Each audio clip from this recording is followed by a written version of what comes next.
రిపోర్టర్స్ను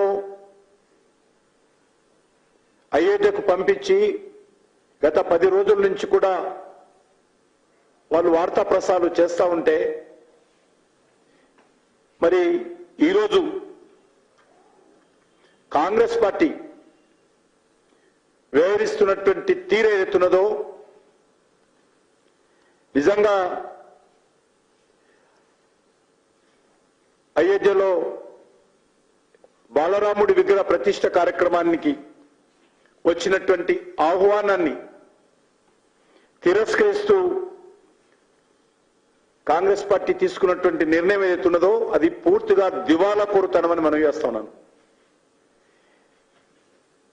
వాళ్ళు ఒక అభద్రతా భావంతో, కుహాన లౌకికవాదంతో, ఒక సూడో సెక్యులరిస్టులుగా ఈరోజు వ్యవహరిస్తా ఉన్నారు. ఇంత పెద్ద కార్యక్రమము ప్రభుత్వాలు, ప్రజలు, సామాజిక సంస్థలు అందరూ కూడా వేలాది సంస్థలు ఈరోజు పనిచేస్తా ఉన్నాయి ఈ కార్యక్రమంలో. అటువంటి పవిత్రమైనటువంటి కార్యక్రమాన్ని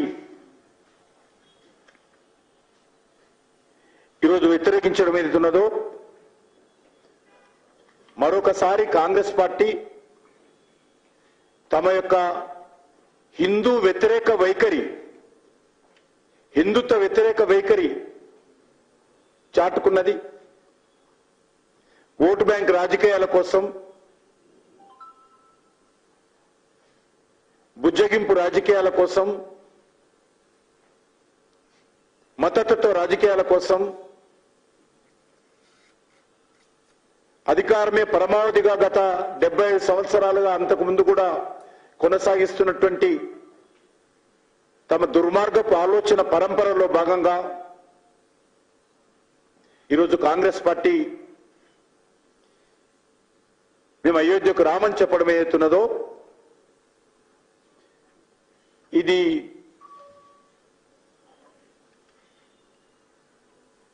పూర్తిగా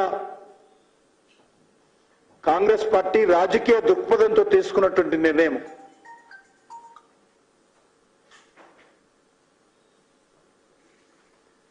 రామ జన్మభూమి తీర్థక్షేత్ర ట్రస్ట్ ద్వారా సోనియా గాంధీ గారికి,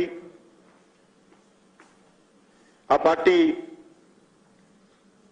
జాతీయ అధ్యక్షుడు శ్రీ మల్లికార్జున ఖర్గే గారికి, లోక్సభలో కాంగ్రెస్ పార్టీ నేత అధీర్ రంజన్ చౌదరి గారికి, ఇంకా అనేక మందికి ఆహ్వానాలు పంపడం జరిగింది.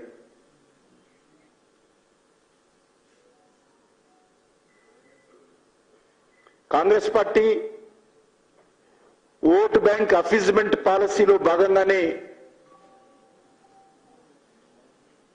ఈ నిర్ణయం తీసుకున్నారని భావిస్తున్నాను. ఎంతసేపు ఓటు బ్యాంక్ పాలిటిక్సే తప్ప, అఫీజ్మెంట్ యొక్క యాటిట్యూడే తప్ప, బుజ్జగింపు విధానమే తప్ప కాంగ్రెస్ పార్టీ ఏ రోజు కూడా జాతీయ దృక్పథంతో వివరించలేదు.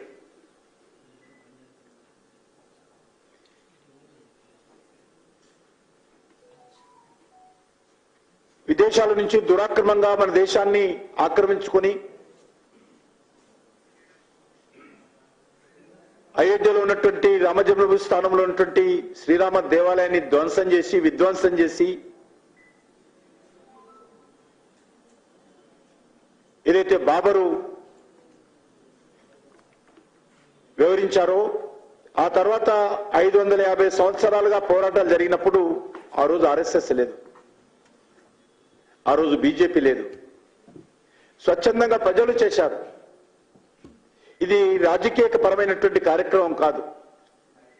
ఆ లెక్కన ఒక హిందుత్వానికి సంబంధించిన కార్యక్రమం కూడా కాదు.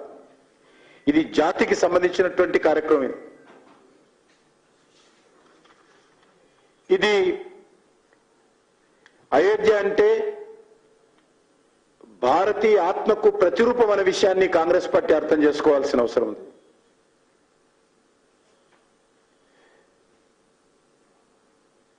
శ్రీరాముడి జీవిత చరిత్ర అంటే యుగ యుగాలుగా భారతీయులను నడిపిస్తున్నటువంటి మహోన్నతమైనటువంటి విలువలకు ప్రతిరూపమని మనవి చేస్తా ఉన్నాను.